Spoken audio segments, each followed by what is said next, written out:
Going on safari in Africa is an unforgettable, unique experience offering an exciting mix of wildlife adventure, unusual cultural encounters, and spectacular scenery. Blink, and you could very well almost miss it.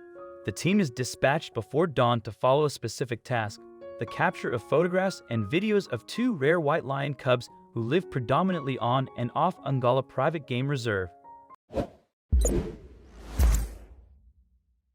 Before we get into this, please let me share some Ngala history and some very important statistics. The guides are constantly asked how many white lions are left in the world. There are many white lions being bred in captivity, but there are currently only 3 known to be living freely in the wild.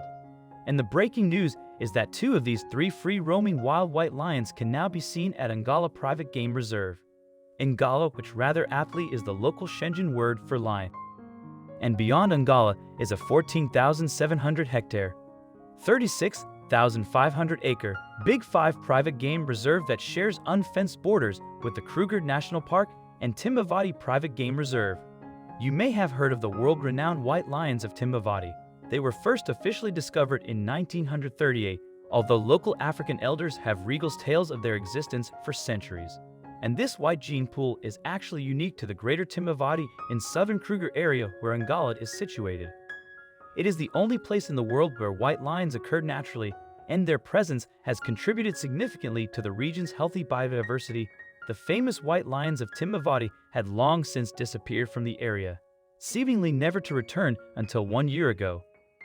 Back in March of last year, and Beyond guide Lyle McCabe made an extraordinary discovery. Ngala had a new addition.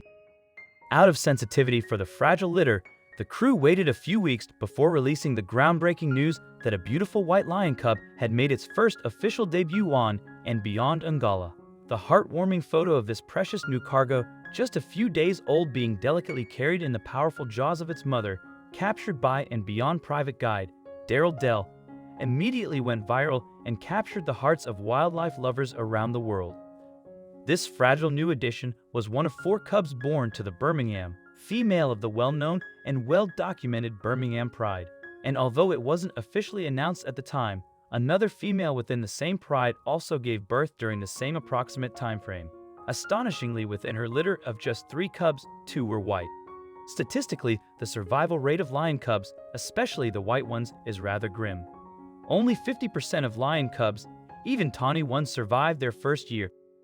So, when a new coalition of 2 healthy, strong, and previously unseen male lions, the Ross males, suddenly emerged from the north last year, everyone feared the worst.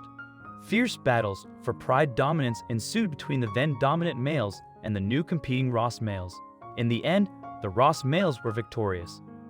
The former leaders moved out, and as is customary, when new males take over a pride, all of the Birmingham Pride's cubs, including the prize white trio, were sadly killed by the new victors in an effort to eliminate competition and bolster their own gene pool. So, what are white lions called? Also, if you've not done so already, please subscribe to our channel and click that notification bell to get inspired by these animal stories every day. Now, back to the story. This is another common question the guides get asked, and the answer is an important one. A white lion is not an albino lion. This is a common misconception. White lions are leucistic, which means that a recessive gene mutation actually makes their fur white, while their skin and eyes retain their natural pigment. There is no specific name or classification for a white lion. They are not a separate subspecies of lion. They hold the exact same classification, Panthera leo, as their tawny counterparts. And together, these big cats remain listed as vulnerable on the IUCN Red List of Threatened Species. The reason why white lions are so incredibly rare is because the mating female and the male must both possess the recessive gene in order to produce a white lion cub. The likelihood of both lions having this gene is extremely uncommon, which is why these pale-colored lions are so special. Although the unexpected birth of 3 white lion cubs last year temporarily ended the lengthy local extinction of these rare snow-colored cats.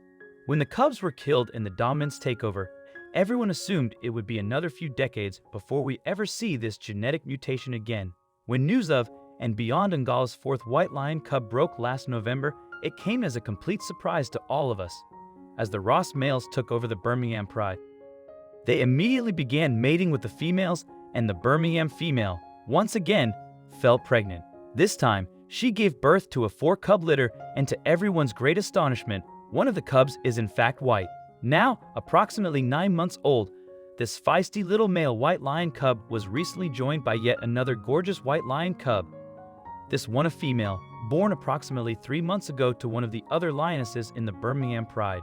Of course, being a conservation company that is committed to the ongoing protection and preservation of wildlife, the expert guides adhere to the strictest and most sensitive and responsible viewing practices in order to give these highly sought-after young felines the best possible chance of survival.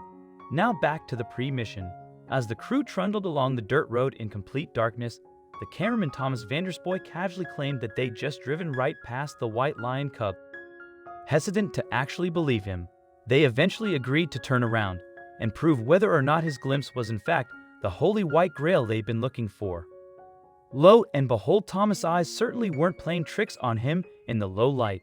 And there on the side of the road, densely snuggled, right in the middle of a cozy cuddle huddle of lions and cubs was in fact the 9-month-old white lion cub. The sun hadn't even risen yet, so they had the extraordinary opportunity to view the pride in complete silence without any other vehicles or voices present. In fact, seeing this rare new cub and its younger sibling was a safari first for the most seasoned of safari goers, take Dyke-Koza. For instance, if you have visited and beyond Ngala, you will know that Dyke is an iconic and long-standing member of the Ngala family. Ngala is my home. I have been working in this private reserve for nearly 28 years, he says, beaming with pride. With nearly 3 decades of quality guiding under his belt, Dyke had never seen a white lion in the wild until last year, when the first of Angola's 5 white lion cubs was revealed. And now to be able to witness 2 of the world's 3 wild white lions playing together is yet another safari first. I waited 28 years to witness this, Dyke explains. But I always knew I was in the right place. There was a palpable aura of sadness. When the new cubs were killed last year, when the 3 white lion cubs were taken out by the Ross males, none of us thought we'd ever see another white lion cub again, Dyke recalls. All of the guides, trackers, and inhabitants in the area are hoping that these 2 new white lion cubs survive to adulthood and produce cubs of their own one day, which is very important for our ecosystem.